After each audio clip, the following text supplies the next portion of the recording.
like a 80. 2003. Yeah, I'm torn between the advertising, like, living in Wilson County, not taking a place, so Yeah, all right. Stickers on the truck. I think we're ready. I don't know. So, anything. Round of applause.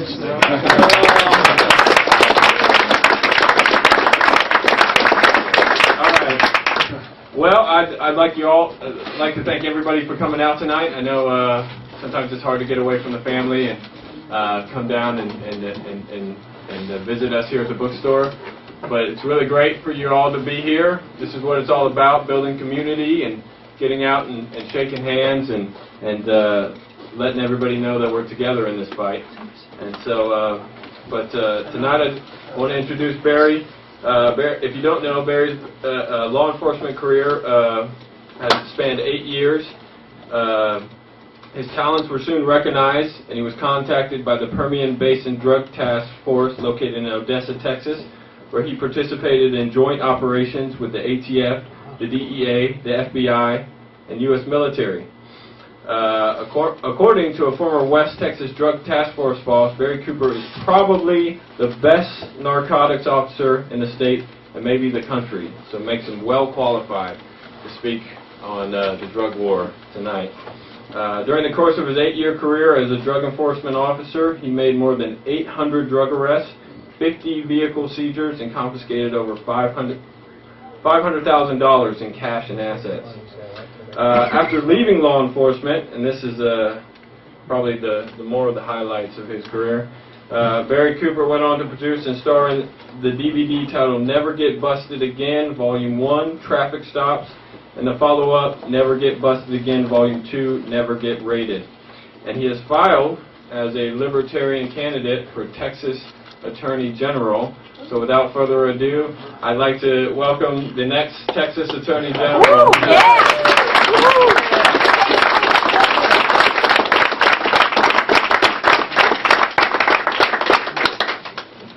Well, Harlan always seems to put a good crowd together.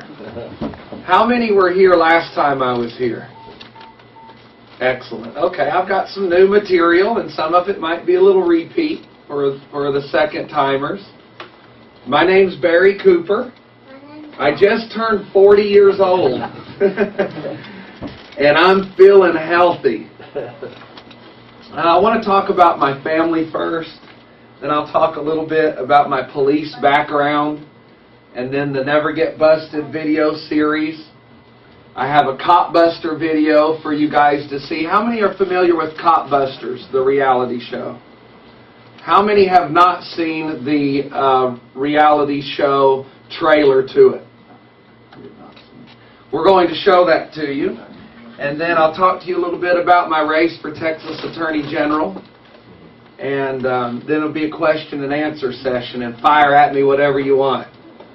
My family. This is my beautiful wife, Candy. Stand up, babe.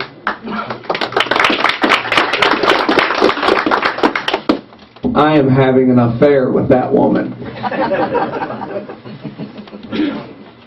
Candy saved my life. And she continues to save it every day because of certain situations in my life that I was going through. I was headed to prison or certainly to the grave, drinking a lot of vodka.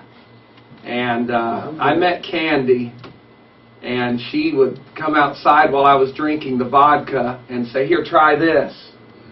Hand me a joint. She was my pot dealer. I married her. And I would smoke that joint because I knew she loved me and wouldn't hurt me, or, okay, here, just to kind of get along. And I noticed after I smoked the pot, I didn't crave the vodka.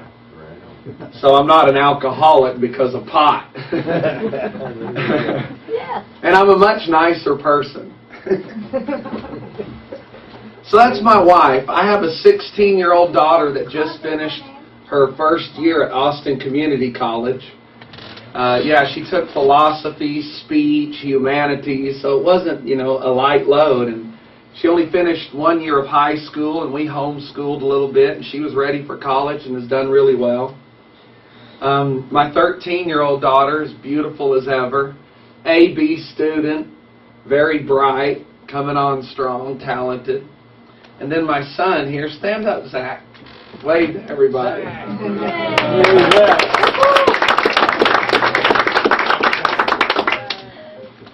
Zach is, they diagnose 1 in every 151 born children in the U.S. now with autism.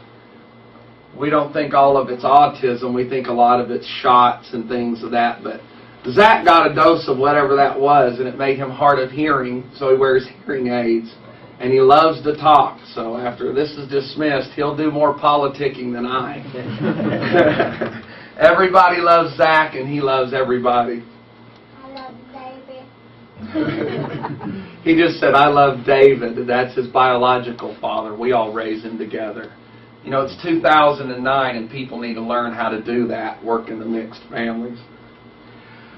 So my police background, Harlan explained to you guys that I was one of our nation's top drug enforcement officers. Can you all hear me in the back? Excellent. I was one of our nation's top drug enforcement officers for 8 years. I lived, ate, and breathed taking citizens' freedoms from them. And I believed what I was doing was right, and I wound up being one of the best at it. The reason I thought I was right, my parents raised me to believe that anybody that smoked pot or did cocaine or any drugs or broke the law, basically, were evil people. You got to understand, my father's a Vietnam War veteran, and he still doesn't get all of this. So even our freedom fighters don't understand that the legalization of these drugs is a freedom issue. It's not just a pot issue. So I was trained to arrest citizens, take their freedom from them, all the while thinking I was doing right. My parents taught me that. The schools I went to reinforced it. The church I went to, called it a sin and reinforced it. So I went after people really hard, not realizing what freedom meant and what it was about. I was a young man at that time, and I hadn't lived life, and life brings forward tragedies that help bring compassion into somebody's life.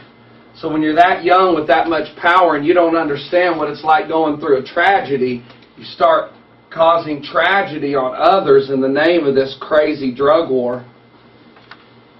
Well, I got so good at it, they started sending me across academies in Texas, teaching the tools of my trade, how to harm civilians. So I soon realized that the danger and the harm I was causing these families like y'all, crashing into your house at 3 in the morning with 10 or 15 other men all hopped up on adrenaline. Hell, we might as well been on crack.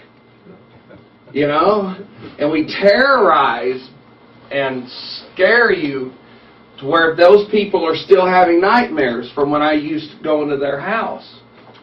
And then I'd rip them away from their kids. Here I'm 21. My little kids are like this. I don't know what it's like to look in the eyes of my kids being separated from me, but I know what it looks like in the eyes of the other parents. That's happening tonight in America. So sending the children away to Department of Human Services and putting mom and dad in jail for a bag of pot, that's more harm than the pot, if we had just left the pot in there. And that goes with cocaine, heroin, and methamphetamine as well. We dose millions of citizens every day with methamphetamine and heroin. And they don't go out and rape and kill and rob and steal. And we got millions of our little kids on Ritalin and Adderall, which is methamphetamine. And I don't agree with prescribing our kids that much methamphetamine, but that seems to be the trend. But the point is, these kids are taking methamphetamine, and they're not robbing, killing, and stealing. The same with heroin. People take millions of doses of that every day in the form of hydrocodone and Oxycontin. That's heroin. That's an opiate. So, Americans are smart. You're not stupid. You don't need people thousands of miles away with white hair dictating laws to us and then sending guys like me into your house to destroy your life to enforce those crazy laws because they don't think you know how to act, or they don't think you know how when to stop doing a certain drug. They think they have to regulate that. So I realized all this craziness. Did you know one of the biggest arguments they use for this war on drugs is to protect the children? We have 1.5 million kids now without one or both parents because one or both of their parents are sitting out a prison sentence. 1.5 million kids without their father or their mother. I hurt for those prisoners. I can hear the doors opening on those prisons. That's our mission. Never Get Busted's goal, that's our website, Copbusters' goal, and electbarrycooper.com. That mission has not changed. And that's to go get those prisoners out, the nonviolent prisoners. We're in America and we've got prisoners of war, kids and daughters and sons and mothers and fathers. It's crazy. It's sad. It can drive you a little crazy if you're not careful with getting too caught up emotionally in really what's going on. So that's our driving force. All of that experience and knowledge that I gained arresting citizens, I put in these two videos. Candy and I released this one. Attorneys could not tell us if we were going to get indicted or not when we released this 2.5 years ago. And I said, well, you know what? I'm releasing it anyway. And then all the college Harvard lawyers, once it released it and it hit over 200 newspapers overnight, they did the research, and we're protected under the First Amendment. Information should never be illegal. Yes. Yeah. Yes. So when Candy and I released this, it sparked a wave of media interviews. We had a media analyst call, and we've had more press than any activist since the 60s. So we got really lucky, blessed, whatever you want to call it. This film created a platform for us to help get the prisoners out. In this film, I have actual drug arrests that I made on the side of the highway. And I took that video when I left as a cop. And I put it on here, and then I would freeze frame it, and I'd say, okay, you notice the driver just touched his hand to his head? That's what cued me that he was lying. And I freeze frame and I teach what not to do. You know, if you got a stash hidden somewhere. This also was the first attempt to expose false alerts. I've got an actual canine false alerting on drugs. Cops do that. They make their dog false alert if you refuse consent. And then when the dog alerts, you have to let them search the car. So I proved that here as well. I teach how not to be profiled. There's a nice search and seizure section in it. Zach wanted to say something. So we released that. And Candy and I traveled around. We were on Geraldo Rivera, the morning show, and they were trying to beat us up in the media. Yeah. All of those interviews are on the NeverGetBusted.com website in the preview section. And we held our ground. It wasn't popular. We weren't popular 2.5 years ago. The reform community and the libertarians, they were scared of us. And that shocked Candy and I. We thought the drug reform community would be cheering us on. They thought it was a trap by the DEA, and they thought I was still a DEA agent. I can understand that. And then, of course, you know, there was jealousy that you got to fight through that in anything you do that's worth anything. So we got some of that. But coming off the success of that, we wanted to help the marijuana growers in our nation. Because, you know, I'm tired of paying $400 or $500 an ounce for a good pot.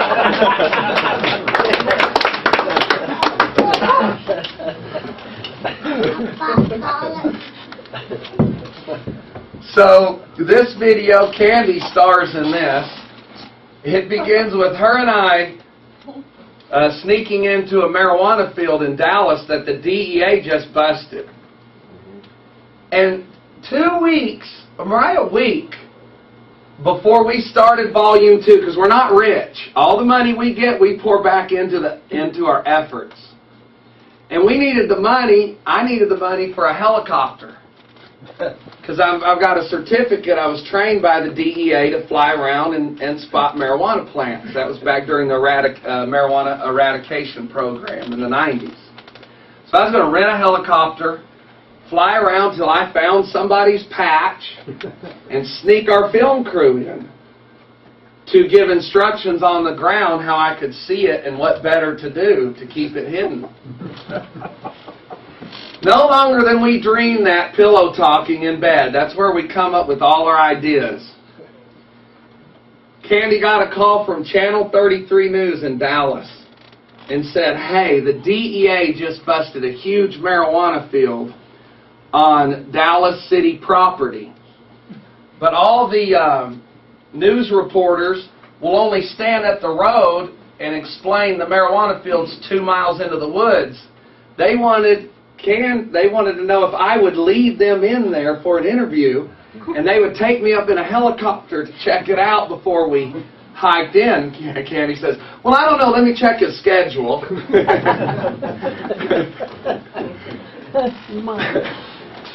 So there was our helicopter gas. It was free, and that's the first chapter on this video.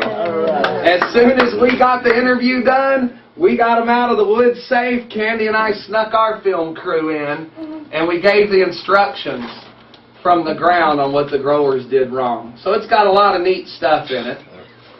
All the sales from the videos tonight help us, goes to our campaign, and of course helps Harlan. So y'all grab them up.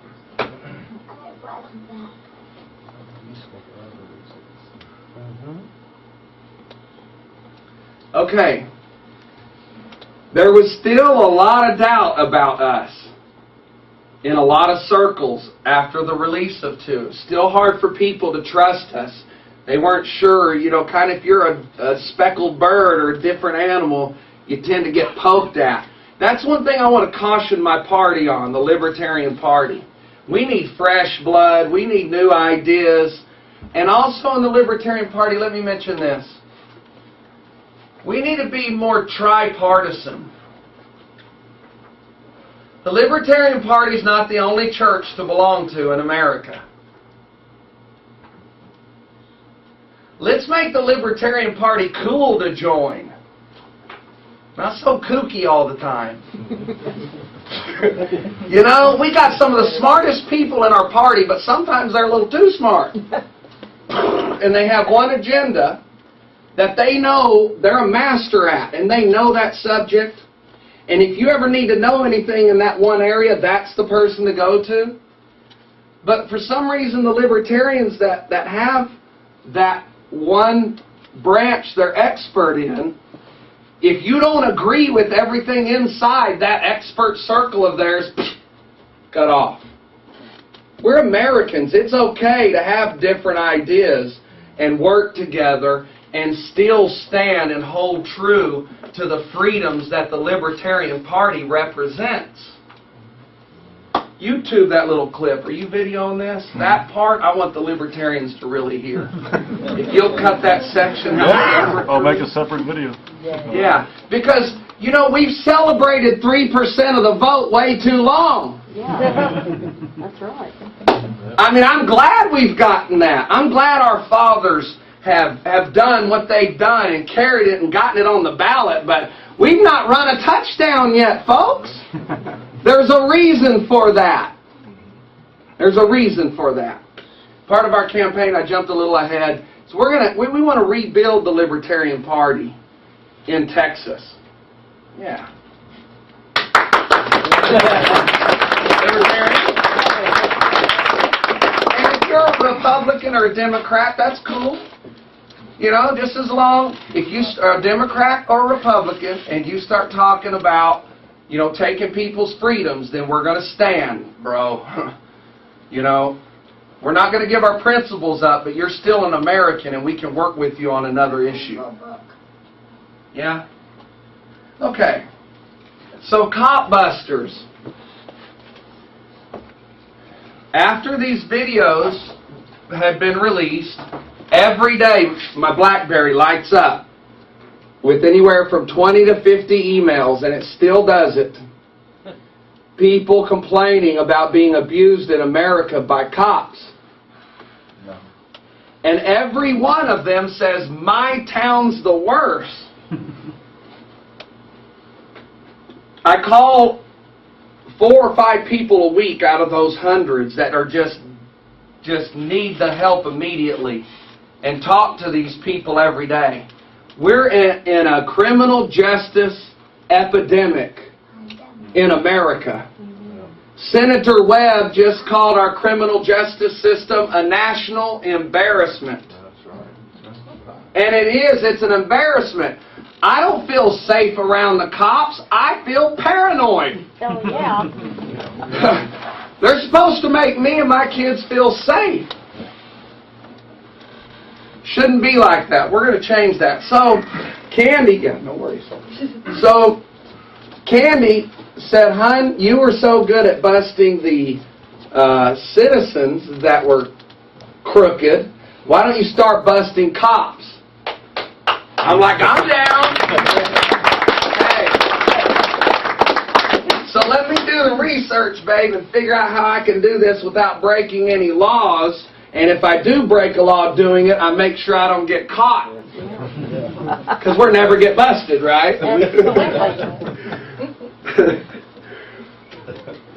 So we stung our first cop in Odessa.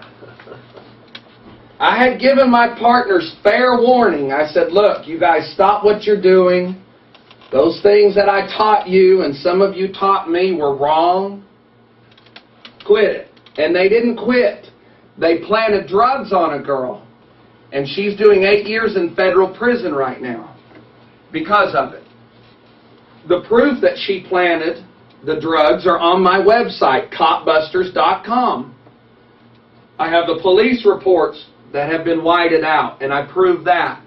We have the polygraph test results. The #1 polygraph examiner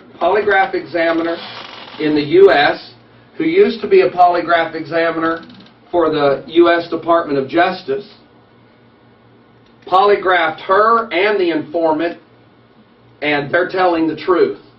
That polygraph's huge to me, because it works. If you're ever lying, don't get on one. Stay away from those. So, and there's other evidence there.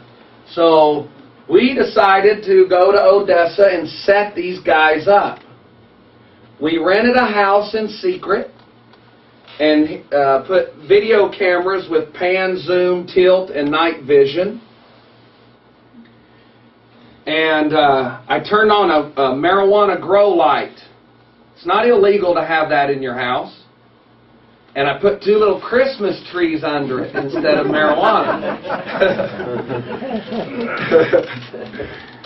We pumped the heat out of the wall because I teach in... Were y'all watching the FLIR section? Yeah. Those cameras are illegal now. When I was a cop, I could use them. Just drive around and FLIR houses. Now they're illegal. But cops still use them. And if they get an anonymous tip that pot's being grown in a home, then they drive by with the FLIR camera, see the heat pumping out, But then they lie on the search warrant and say, I smelled marijuana coming from the house, or an informant told me. They don't put that they used the FLIR. So within 12 hours of us turning on that light and watching our laptop computers off-premise, we had the video streaming off-premise, and our band of cop-buster detectives that worked on this with us, the screens lit up, they rated it. We were so happy.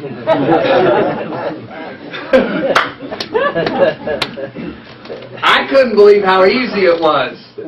I really thought they were onto us because we had been in their city for 6 months, setting things up. I wanted to make sure our first sting worked. So, a company in New York.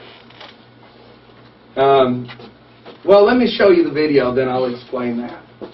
This is the Copbuster Stinger Reel. This is what they make in Hollywood to go around and shop the show. Hey, here's what the show's about. So that's what you're about to see here. Here? Yeah, Trailer? yeah, that one. Can you make it big screen?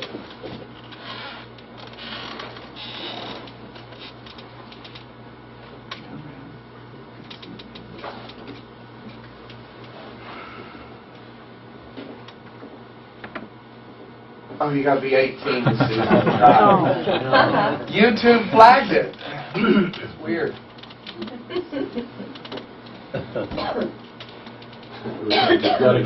I can sign in. Okay. Or we can watch it big screen. Do you have a keyboard? Yeah. Okay.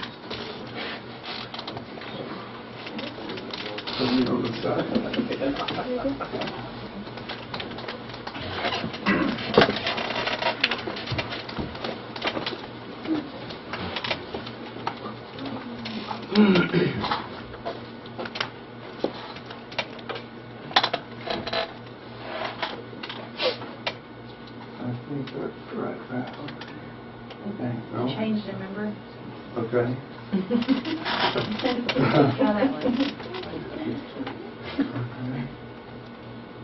Oh, what happened? Hey, hang on a minute.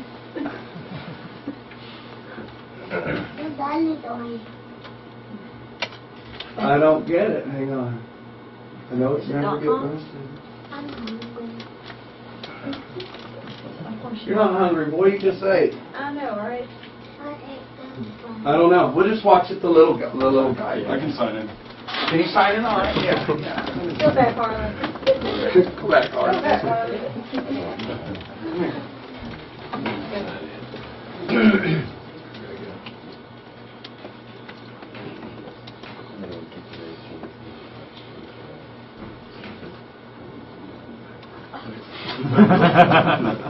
Well, Charles been up when you had a kid.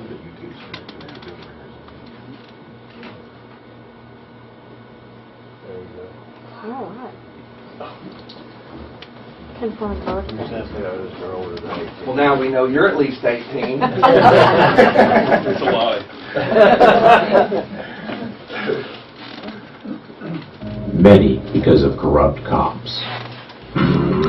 Do you have a search warrant? Former narcotics officer Barry Cooper made hundreds of arrests until one day he realized his well-meaning efforts were being used to fill profitable private prisons with men and women who in many cases were innocent or simply caught in the wrong place at the wrong time.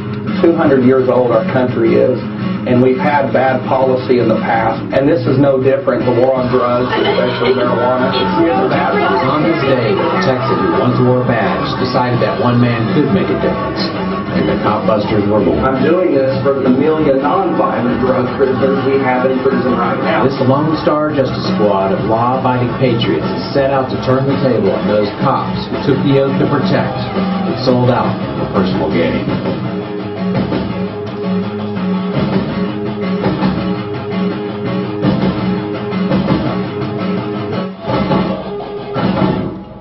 This week, Barry and the Copbusters set up shop in Odessa, Texas. Free Yolanda. Y'all planted drugs on Yolanda, and we're going to get her released and get the crooked cops busted. When we call him, try to find out what we can do about all this injustice, he's told us me and my mother, he said, the police got the wrong person. They thought she was somebody else. But once they made the bust, they had to go through with it. I mean, once you plant drugs, you can't say, oh, excuse me, we planted drugs. I reached out to Gary and said, look, I told him all the predicaments that we was in, Mr. Madden and I, the case, Yolanda Madden, and things that were going on. And I told him there has to be some type of program, some type of entity out there that can come in and investigate these officers. So we've been in Odessa setting up a house to cause them to conduct an illegal raid, which they did. So tell me what just happened there. The police just kicked in the door to a house Cop Busters, us rented. And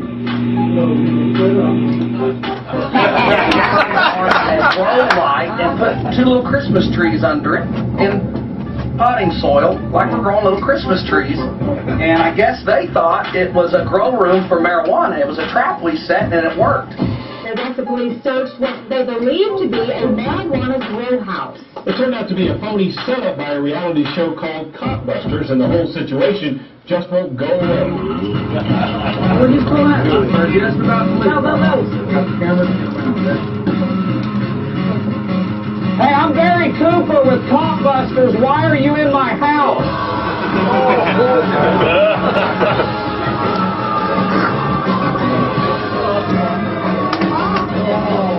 So we were really proud of that.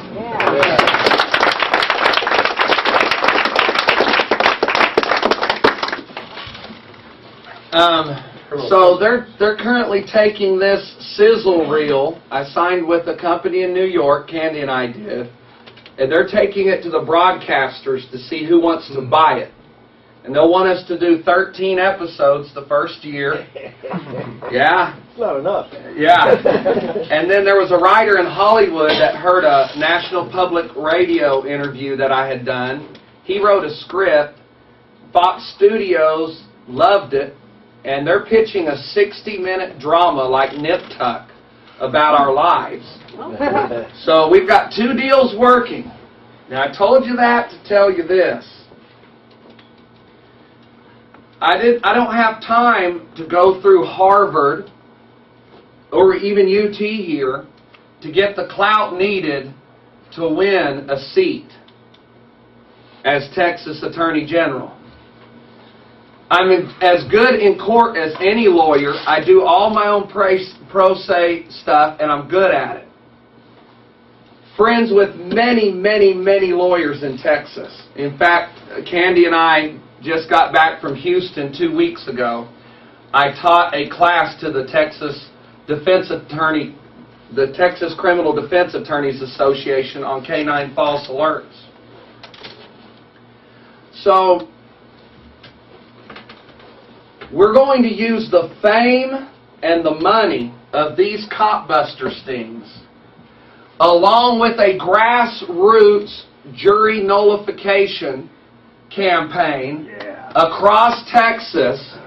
That will give us the clout and the cash we need to get some things changed. Because I don't have a political downline. I don't have a political genealogy.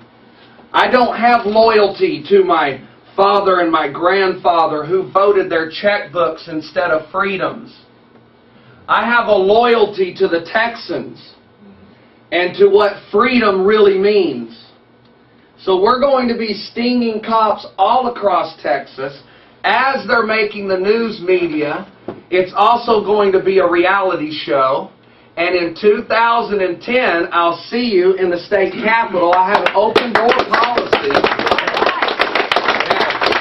Come go check out my new office up there. It's pretty hot. As your Texas Attorney General, first let me explain, basically what an Attorney General is. That's the top cop in Texas. He's the one who sets the attitude, the altitude, the latitude, the longitude, the heights and the depths of what law enforcement will look like for that state or the country. The Texas Attorney General as far as I can tell in the past, acts like he's the government's lawyer, blindly protecting corruption and cops. These lawsuits, when you sue a cop, it goes to the Attorney General. The Texas Attorney General is your lawyer. The citizens of Texas's lawyer. And I'll represent you as your lawyer by doing the following within 30 days taking office. And I can do this. My band of lawyers that I run with researched it, and they said, if you say this, it's true. Within the first 30 days of my taking office, there will be a mandatory meeting where every chief of police and sheriff has to come to Austin and attend my 3-day conference on how we're going to change the face of law enforcement in Texas, starting with a zero-tolerance policy on any cops that violate a citizen's civil rights and or conducts an illegal search or arrest. They'll be fired within 24 hours. All right. Yeah. Just like they have a zero-tolerance policy on you, we'll have one on them. You say, how do we do that? How are you going to do that, Barry? Well, when Candy and I sue cops, because that's our job, it's the Attorney General that blindly defends the corruption. Those lawsuits will come to me. I'm going to make announcements across Texas as Attorney General that if you've had your rights violated or you've had an illegal search conducted on you, sue that department and I will not back them up. I'll approve it. Which means that department's insurance company will have to pay the lawsuit. You get too many of those and the insurance company tells the police department, because they did it. They went to my chief and said, if Barry gets any more lawsuits, we're dropping you. Now there's a city without insurance. So what that do? That made me quit doing those things. They won't be able to handle all the lawsuits. Can I change the laws in the state of Texas? No, the voters do that. But I can say, hey, we got question and answers coming up. I know, brother. I feel it too. I'm excited. I can't change the laws like pot laws, but I can announce that if a citizen in Texas is ever searched or arrested for pot, according to the Constitution of the United States, and even stronger, the Constitution of Texas, in the Texas Attorney General's opinion, that is an unreasonable search and seizure, and that citizen can sue, and I'll approve it. That will eliminate these 830,000 pot arrests a year that our country does, Texas doing a large majority of those. I'm also going to make sure that every police officer has a real class in compassion training. You know how they have to be shot with the taser? To carry a taser? They're going to have to spend at least a night, 2 or 3 in jail. Not in population. I don't want them to get hurt.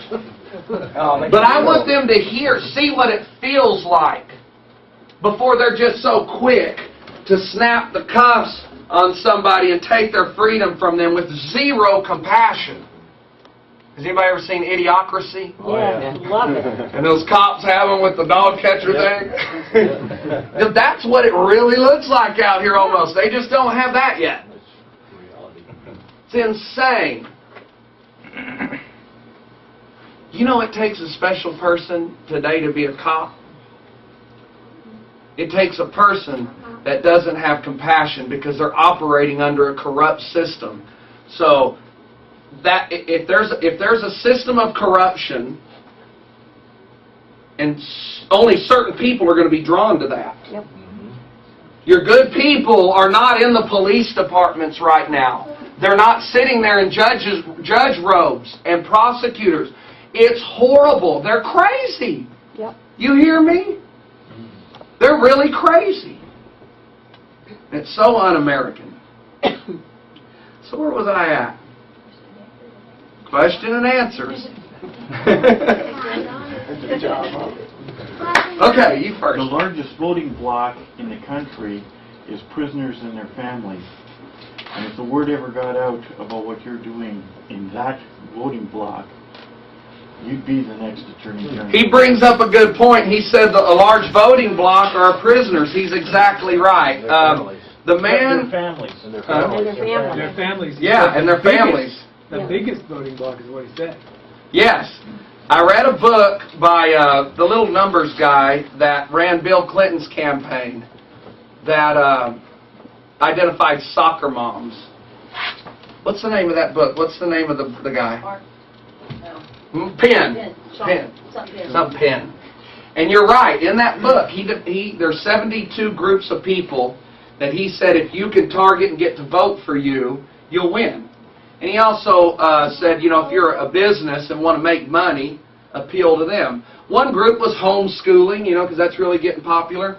The other group is the 700,000 citizens and their family members that we release every year from a cage. So that gets me to this point with the libertarians. Our older libertarians are going to have to turn loose of some ground and let some younger people step up.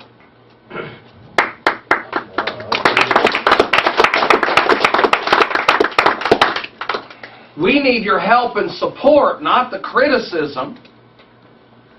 There was a point I was going to make on that. I wasn't just saying that to say it. There was a point I was making on that. Candy kept me out partying late last night. Yeah, it was not me. It was him. That sexy dress she had on, she was smoking last night. Next question, I'll think of it in a second. I got one for you. Larry Falzetto, former delegate for the Second Constitutional Convention for the Republic of Texas. Back in 1997, we held a little gather at Sherwood, Texas. I was the only delegate there from San Angelo, Texas. I was homeless. And my question is, we're going to have to go beyond even this issue you're talking about and move towards perhaps secession, because Texas truly is, if you're looking as Attorney General into the history of this great nation of Texas, you'll find out that even if the statehood of 1845 was legitimate, we seceded from the Union in 1861, and it was never brought back. But what I want to question, because I want to be sure you get this. My question is, would you consider, if you get enough support for it, to move as Attorney General of the state of Texas for secession? I know Ron Paul has... If he asked, would I move to secede as Texas from the United States?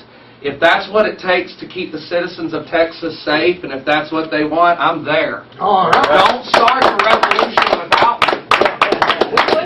We're not crazy, but we might be. Got to keep them on their toes. Yeah, absolutely. I'm for freedom at whatever it takes. Whatever it takes. That's how valuable my freedom is to me. Now, I remembered what I was going to tell you. The older libertarians and even the older people in our country, I don't beat my head on the wall debating these people, trying to convince them that we're right and we need to change some things and go forward in a new manner. What he brought up about the prisoners being released and that demographic, that's our demographic, and it's y'all. It's the people that's gotten beat up. It's the people that already get it, that we use our energy to create what we've created. The entire time we've done Never Get Busted in this, I didn't go to places where there were 50 hard-nosed, white Christian male Republicans for me to try to convince them that I was right, we need to legalize pot. We spent our energy, you know, gaining support from the people who already get it. So drop Grandpa, drop Grandma, quit trying to convince them you're right. Use that energy to go talk to your neighbor that's smoking a little bit pot in fear, and y'all join together. See, we have to turn loose of those old umbilical cords from the past to achieve what we need to achieve. And if it means turning your back on some of your old people that are holding you back, do it. Because we've got people dying in jails. Do it. Stand up on your own two hind legs and stand up for yourself. That's what this campaign is about. Next question. Well, there's a bill right now that Perry is supposedly going to sign about, remember the FLDS raid where they raided that group of people and took their children? It was crazy. Yeah, well, there's a bill right now that's before Perry that will enable him to make that into law to where they can do that just under suspicion. And the CPS, yes. So They already did it. Have they already done that? Well, I mean, that's what that seizure was. Right. 450 kids. But the bill hasn't been signed into law yet. You don't need a law. You did it anyway. I just wanted to mention that because that's part of this, and it could be under suspicion for anything, whether it be drugs or, polygamy or whatever it happens to be, whatever our liberties are under attack. Those are judgmental. What he's talking about was the church group that had they called it a compound. Yeah. Was their home. That's what they always do. That they raided, and they looked. Demonized. Those kids didn't look as crazy. Some of our kids running loose out here with the normal people. Candy and I were sad for those parents that they disrupted all of that. And that's what he was talking about, taking children without probable cause, just mere suspicion. The root of that is religious judgmentalism. It's religious judgmentalism. Unfortunately, there are some people in the Christian church that think everybody should look like them and their lives should look like them, and if you're involved in polygamy or something else, you're a devil. You put that person in a position of power, and they're going to use that power because they really think they're doing the right thing by separating kids from parents. Those people are crazy. They're from another planet. Pretend like, if God put us here is one thing, but pretend like, let's just say eons, spaceships came and dropped people off from different planets, but they look like people. Those people are from a different planet. And they don't mix well with us. Any more questions? Well, the reason I brought that up real quick was because if indeed that's what they're going to do, under any circumstance, this is big business. When they grab your kids, they get paid from the federal government to have those kids in CPS, right? That's what I understand. Yes. Yeah. So if they're going to do that for any reason, then what's the biggest fear you have? That somebody's going to take your family away from you. That's why I'm big on gun rights. That's right. Second Amendment. I don't think about shooting people anymore. Since I quit being a cop, I grow flowers. All right. But I know the value of having a weapon in your home in case the crazies, you needed to be able to defend yourself. As your Attorney General in Texas, by the way, I'm going to invite the ATF out of here. All right. And allow state voters to decide what gun laws they want. And allow them to decide what gun laws they want enforced. Not the feds. I've never met those men. That's right. Who in the hell are they? I struggle and make a living for my family. They've never came to my home and met me. How in the world, why do I have to live under their rules? I want to live under the rules of my people. The people that I see every day. Yeah? Yeah. Yes, sir. What's the connection between the office you're running for Attorney General? Yes, sir. And sheriffs of counties? This gentleman asked what the difference is in position with Texas Attorney General and Sheriff. The Sheriff is the head law enforcement agent of the individual county. We have 254 counties in Texas. So there's 254 sheriffs. The Attorney General is like the Sheriff of Texas. That's his county. He's the sheriff of the sheriffs and the chief of the chiefs. It is the highest law enforcement position that you can put. By the way, I'm going to talk about President Obama, and I'm a libertarian. I love what he's doing. And man, I know that digs in libertarians' heart. Oh my God, what did he say? I'm going by what he's done. He demoted the position of drug czar. Did you know that? Out of his cabinet. He picked the chief of police, Seattle, Washington, as his new drug czar. The drug czar is the one who sets policy on drug enforcement for America, like the Texas Attorney General sets policy for all law enforcement. His job is to set it for the United States. Well, in Seattle, marijuana is decriminalized under that chief. They also have a needle exchange program.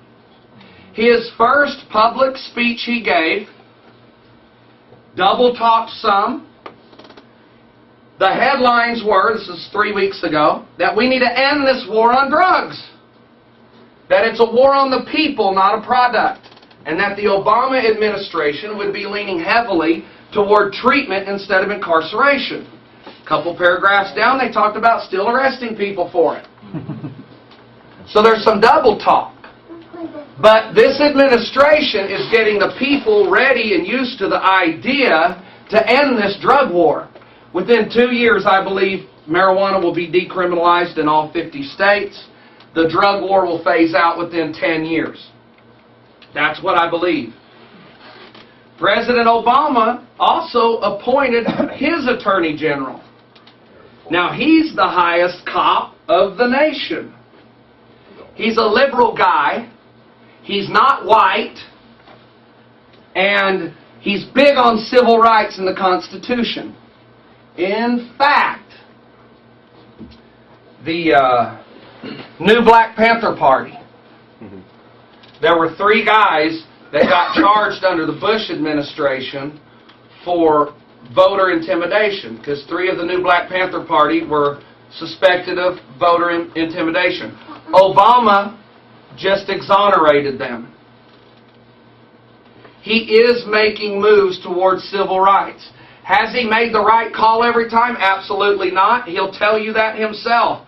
He says, I have a rotten deck of cards. Y'all gave me a game that already sucks. And I don't like making this decision. But at the time, it's the best I can do with what I've got. I wouldn't feel safe doing what I'm doing.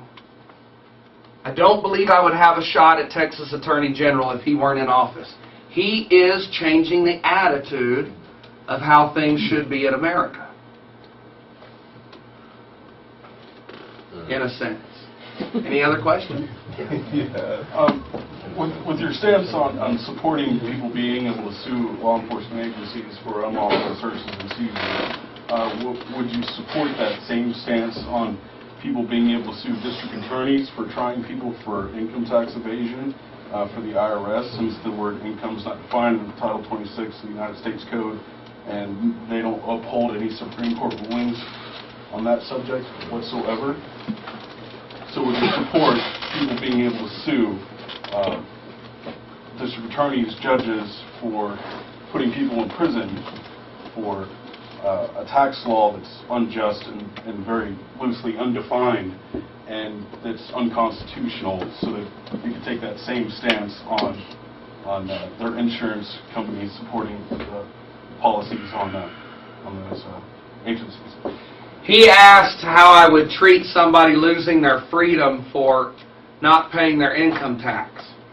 I'm 3 years behind on my income tax right now.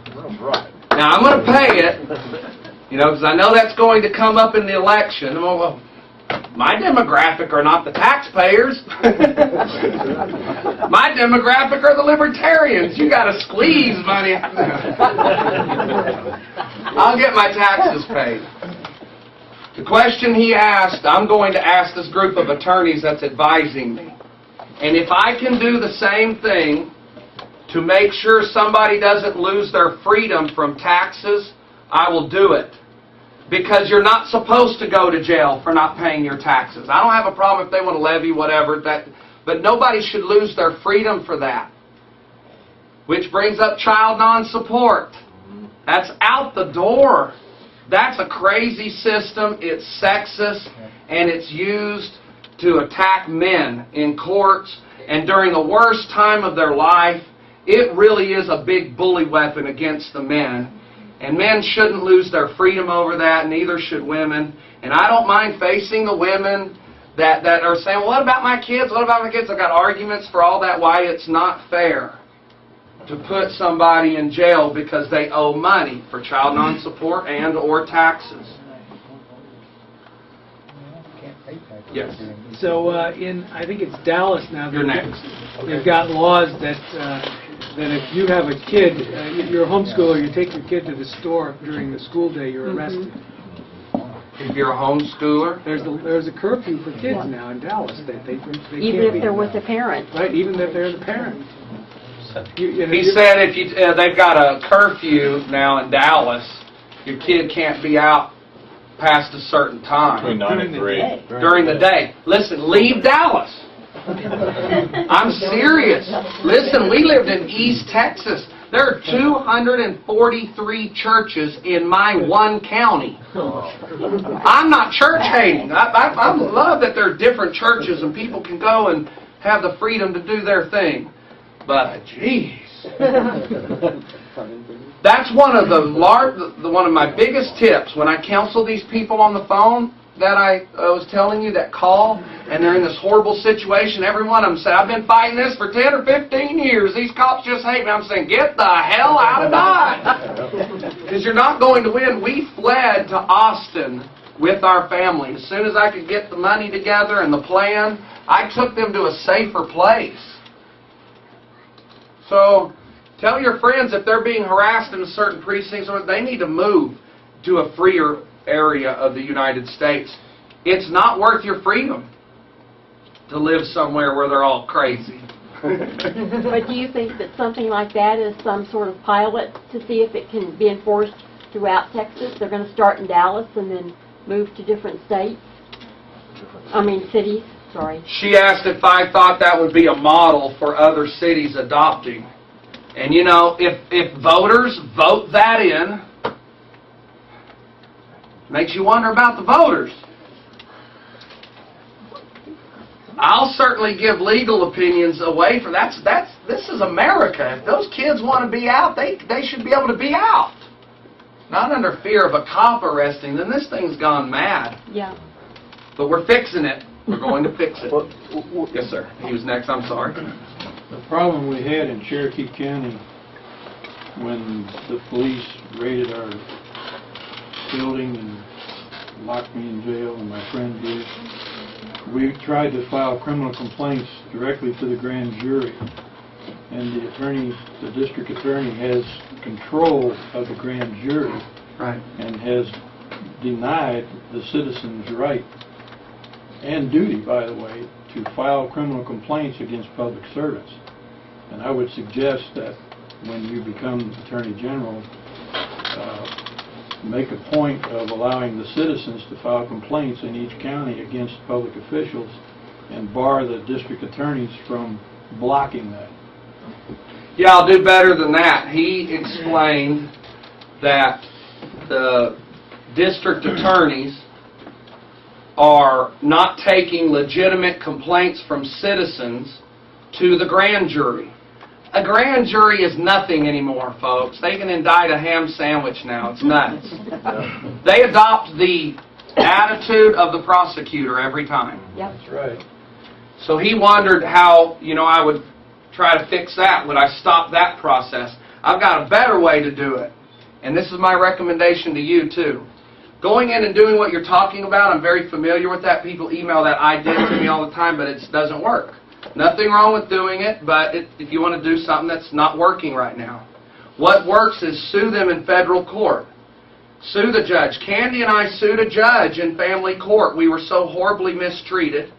Sued her, the county, the attorney that represented my ex-wife. Sued them all for $10 million. Cost us $350. Pro se pack, federal courthouse. Boom, cops. Everybody sued. It's in the newspaper, and they're like, what the hell? It's very easy to do. You can do it overnight. It takes an hour to fill the packet out. Well, we knew the Attorney General would get the judge recused, out of the lawsuit. But we knew we'd have to go back into that court again, right? And we had to go back into court just recently. We're still in a little family court deal. But guess what?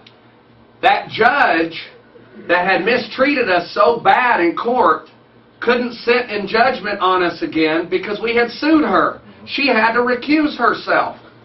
Another thing a lawsuit does is it puts an umbrella of protection over you in the precinct you're in or the jurisdiction you're in, because every cop knows that you've sued that police agency and have a federal court lawsuit pending, so any attacks on you after that look like harassment. We're doing volume 3, and one of the chapters is how to sue a cop for under $500.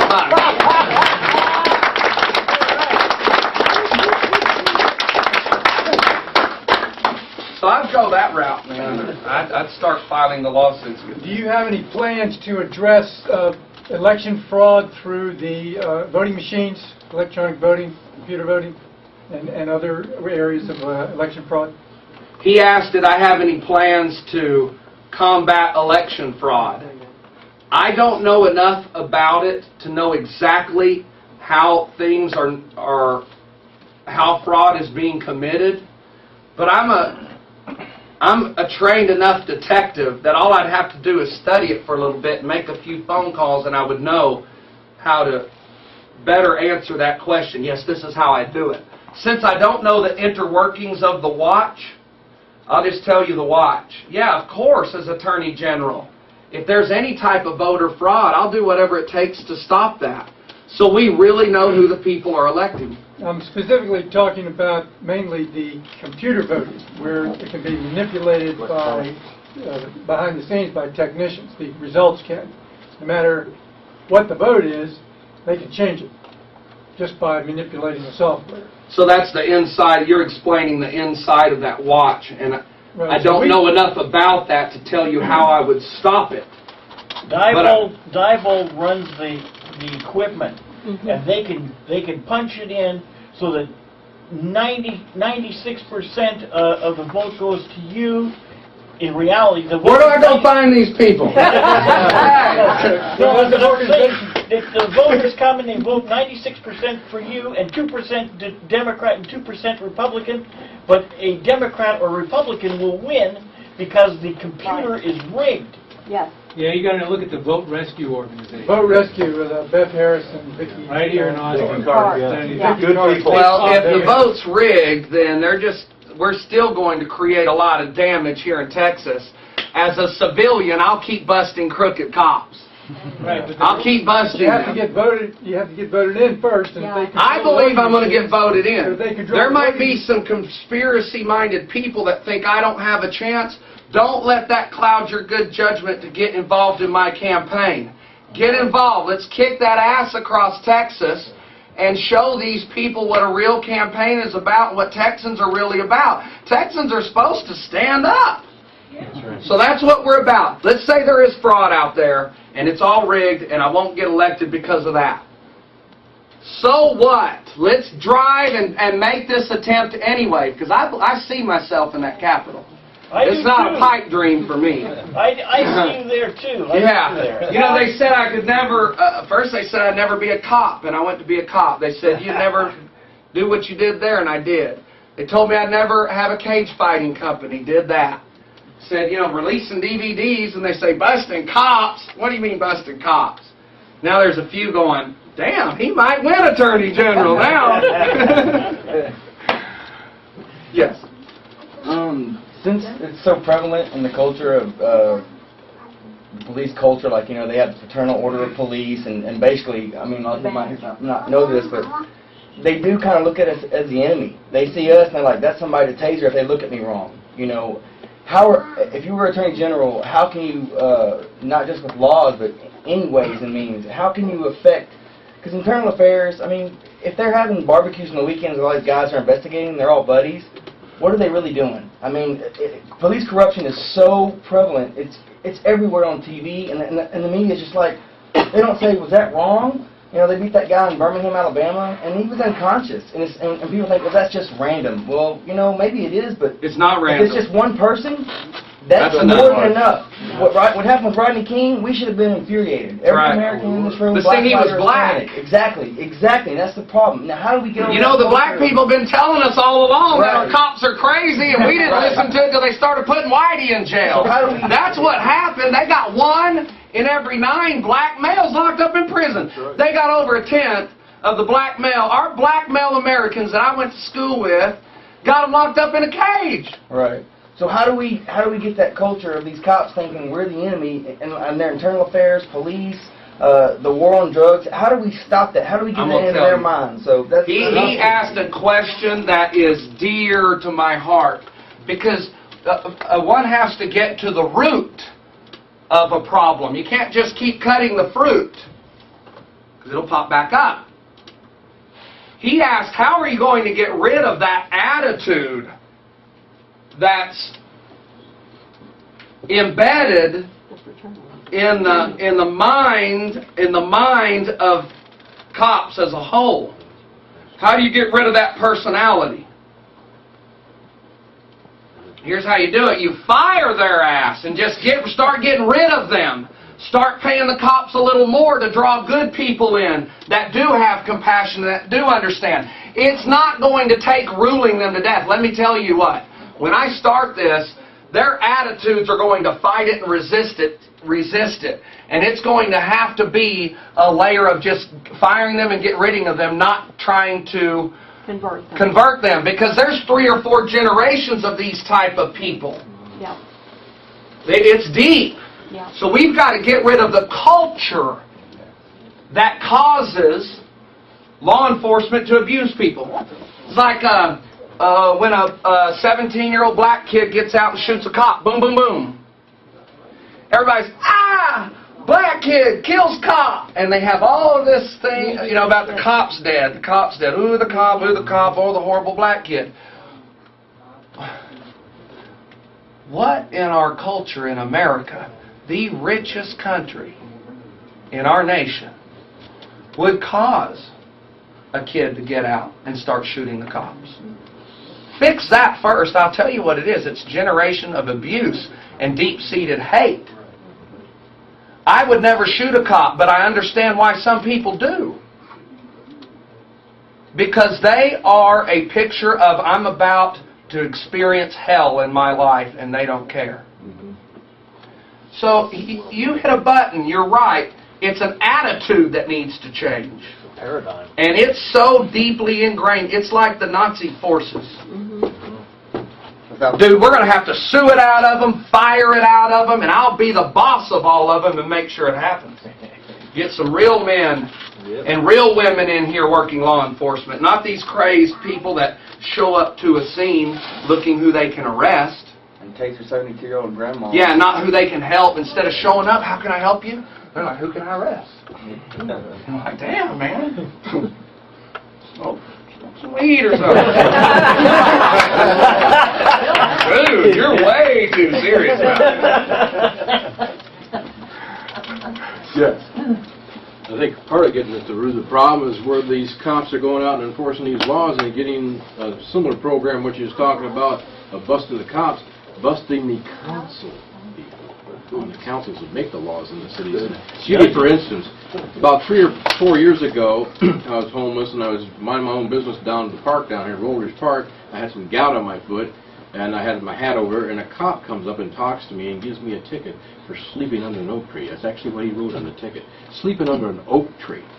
And I said, how? You have such a law? He said, no, well, it's part of the street ordinance. Huh? Part of the street ordinance. I said, what about pine trees? Are maple trees illegal? We need to start How about busting some of these cedar? people who make such ridiculous laws on the city councils as being unconstitutional. Yeah. That's what I'm trying to say. I We need a agree. similar program. I agree. There's corruption and craziness. Yes. I shouldn't ask this, but because I'm not an attorney, I'm asking just as a question. Under what authority does government have the right or ability to prohibit anything? Because my understanding is under common law there must be a victim. He asked a good question. Under what authority does the government have to prohibit anything? They have the authority to do what our parents and grandparents and the older people of this country allowed them to do because they got caught up voting their checkbooks instead of their freedoms. They slipped it in on us. Harry Anslinger in 1937, he was the prohibition, one of the high law enforcement guys that fought alcohol prohibition. Well, it took a constitutional amendment to prohibit alcohol. Well, when we realized that my grandparents couldn't go to Jack Daniels and get their booze anymore and they were going to Al Capone to get it, kind of like I'd rather go to Marlboro and get my pot cigarette, but I've got to meet the cartel member and give him my cash. Because prohibition never, ever stops the demand. It only changes the supplier. So Harry Anslinger in 1937, needing a job, gave a 30-minute commentation on why marijuana should be illegal, and here's a direct quote. There are over 100,000 marijuana users in this nation. Marijuana should be illegal because it often causes white women to seek relations with Negroes and is responsible for satanic music such as swing and jazz. Yeah, and a statement in there about the degenerate races. What the? That's that Puritan, crazy, white male, Christian, nutso, kooky stuff. And now, since 1937, the people who's had to pay the price of that are the blacks first, Mexicans next, and now the white people. Because they let an idiot get in there and scare them with religion and that craziness. And I'm sorry it ever happened. He needs a kick in the... Yeah. So, it's really difficult for me to listen to old people when they start telling me what I should do. We need the old people's money. We do. Turn loose of some of the money and give it to us where we can run a campaign. Not just us, but some of these other freedom fighters out here. We don't need a yak, yak, yak, yak, yak, yak, come on, yak, yak, yak, yak. Y'all yak the country into what it is now. You know? Don't be discouraged. Not all old people. Not anybody in here. I'm not talking about anybody in here. That's right. Right. I'm not. I'm not. We're the machine of this country. I'm talking about the old gray-haired, pompous type that are kind of walking around like this now, as they should. Any other questions? I have time for one more, then I got to get home. I got time for 2 questions. You, and then you'll be the last one. Is that cool? Oh yeah, and I'll be signing your DVDs if you like up here when we're done. Yeah, man. What do you need from us? You know, tell us the top 2 or 3 things we can do to help you just right away. This gentleman asked, "What do you need from us? What are the top 2 things or 3 things you can do to help us right away?" Well, of course, money is always good. It takes a smart businessman to understand that, and I'll be the first one to say we can't win this without money. And I'm good with money, and I know how to use it effectively. There's the fruit of not many dollars, and we banged it through America. Probably the top, the number 2,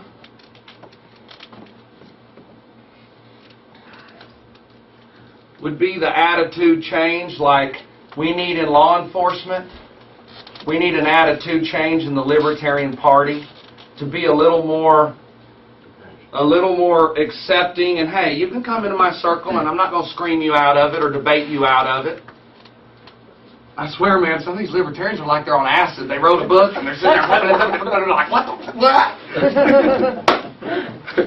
So a real attitude change in our party, so it'll be attractive to people like my wife and I.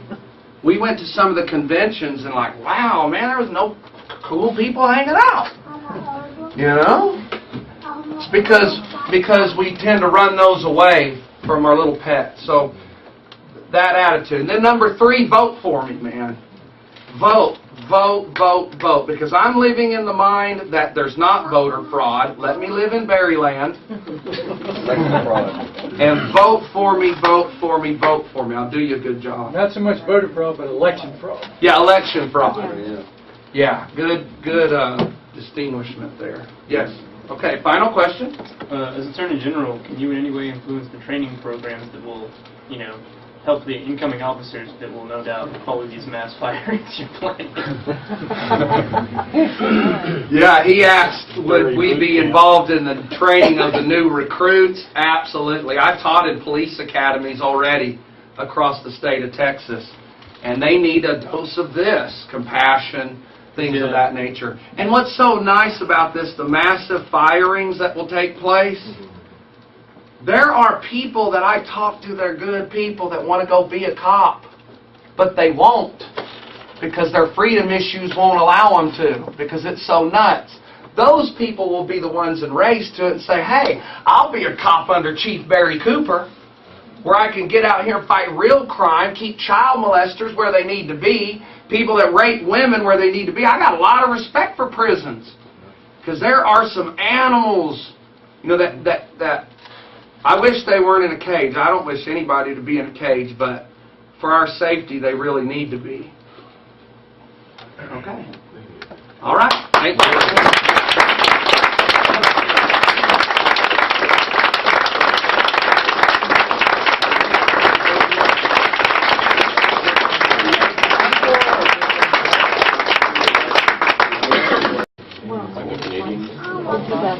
Yeah, I'm torn between the advertising, like, living in this county context.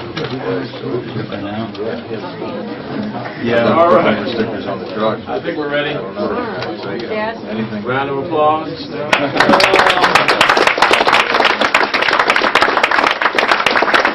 All right. Well, I'd like to thank everybody for coming out tonight. I know sometimes it's hard to get away from the family and come down and visit us here at the bookstore.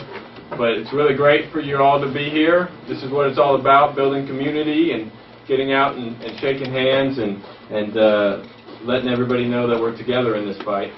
And so, tonight I want to introduce Barry. If you don't know, Barry's law enforcement career has spanned 8 years.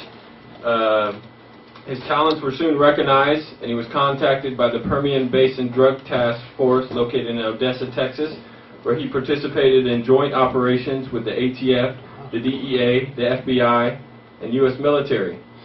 According to a former West Texas Drug Task Force boss, Barry Cooper is probably the best narcotics officer in the state and maybe the country, so it makes him well qualified to speak on the drug war tonight. During the course of his 8-year career as a drug enforcement officer, he made more than 800 drug arrests, 50 vehicle seizures, and confiscated over $500,000 in cash and assets.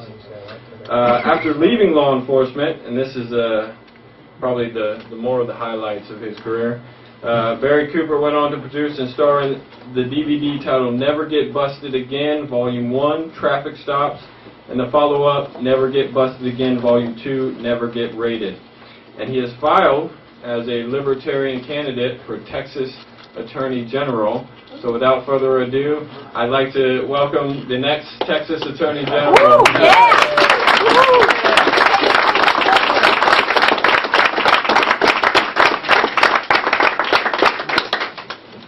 Well, Harlan always seems to put a good crowd together. How many were here last time I was here?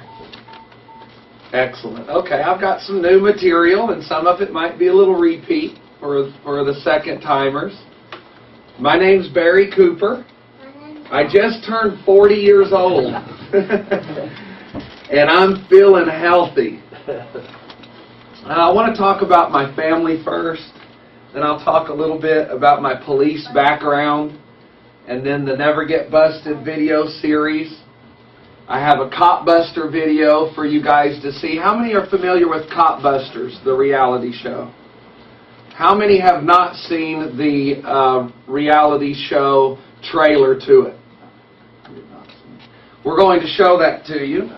And then I'll talk to you a little bit about my race for Texas Attorney General.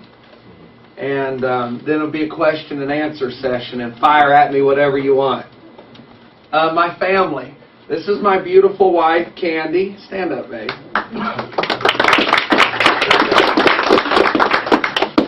I am having an affair with that woman. Candy saved my life. And she continued. And what it was about. You know, I was a young man at that time, and I hadn't lived life. And life brings forward tragedies that help bring compassion into somebody's life. So when you're that young with that much power and you don't understand what it's like going through a tragedy, you start causing tragedy on others in the name of this crazy drug war.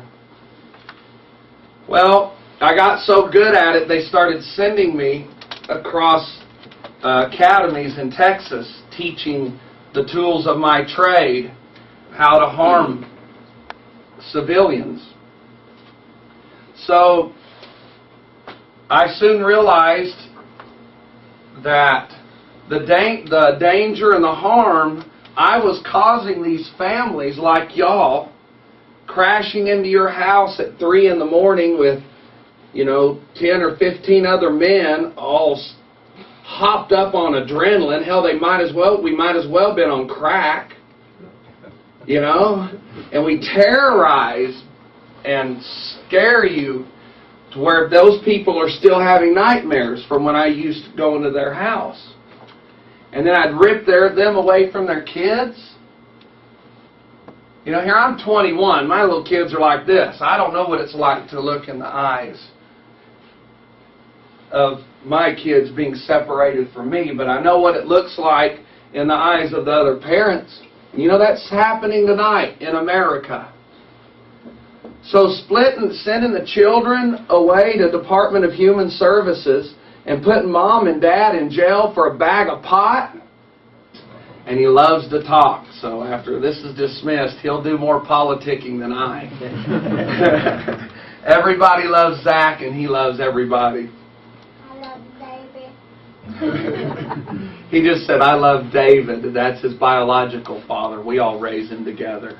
It's 2009, and people need to learn how to do that, work in the mixed families. So my police background, Harlan explained to you guys that I was one of our nation's top drug enforcement officers. Can you all hear me in the back? Excellent. I was one of our nation's top drug enforcement officers for 8 years. I lived, ate, and breathed taking citizens' freedoms from them. And I believed what I was doing was right, and I wound up being one of the best at it. The reason I thought I was right, my parents raised me to believe that anybody that smoked pot or did cocaine or any drugs or broke the law, basically, were evil people. You got to understand, my father's a Vietnam War veteran, and he still doesn't get all of this. So even our freedom fighters don't understand that the legalization of these drugs is a freedom issue. It's not just a pot issue. So I was trained to arrest citizens, take their freedom from them, all the while thinking I was doing right. My parents taught me that. The schools I went to reinforced it. The church I went to, called it a sin and reinforced it. So I went after people really hard, not realizing what freedom meant. I continues to save it every day because of certain situations in my life that I was going through. I was headed to prison or certainly to the grave, drinking a lot of vodka. And I met Candy, and she would come outside while I was drinking the vodka and say, "Here, try this." Hand me a joint. She was my pot dealer, and I married her. And I would smoke that joint because I knew she loved me and wouldn't hurt me, or, okay, here, just to kind of get along. And I noticed after I smoked the pot, I didn't crave the vodka. So I'm not an alcoholic because of pot. And I'm a much nicer person. So that's my wife. I have a 16-year-old daughter that just finished her first year at Austin Community College. Yeah, she took philosophy, speech, humanities, so it wasn't, you know, a light load. And she only finished 1 year of high school, and we homeschooled a little bit, and she was ready for college and has done really well. My 13-year-old daughter is beautiful as ever, A.B. student, very bright, coming on strong, talented. And then my son here, stand up, Zach. Wave to everybody.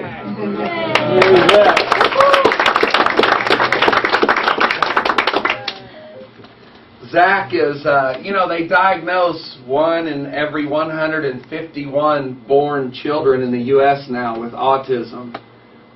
We don't think all of it's autism. We think a lot of it's shots and things of that. But Zach got a dose of whatever that was, and it made him hard of hearing, so he wears hearing aids.